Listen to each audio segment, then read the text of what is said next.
My name is Chotia Gopi. I am studying 7A.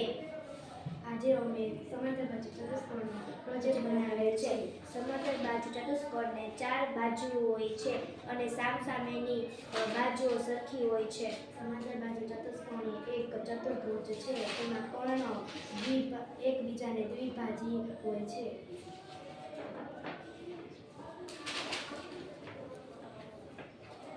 My name is Andra Ruchi.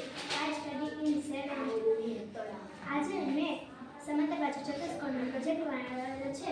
સમાંતર બાજુ ચતુષ્કોણના ક્ષેત્રફળનું સૂત્ર પાયો ગુણ્યા પાયા પરનો વેગ. Thank you. આ ત્રિકોણ છે. ત્રિકોણને 3 બાજુઓ હોય છે.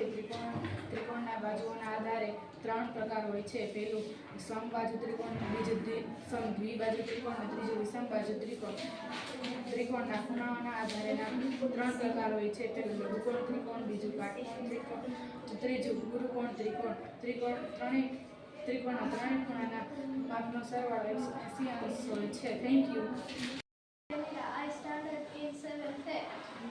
આ લંબચોરસનો પ્રોજેક્ટ બનાવેલ છે. લંબચોરસ એ બે સરખી બાજુ ધરાવતો આકાર છે. લંબચોરસના ચારે ખૂણા 90 અંશના હોય છે. લંબચોરસનું ક્ષેત્રફળનું સૂત્ર લંબાઈ ગુણ્યા પહોળાઈ છે અને તેની પરિમિતિનું સૂત્ર 2 લંબાઈ પ્લસ પહોળાઈ. Thank you.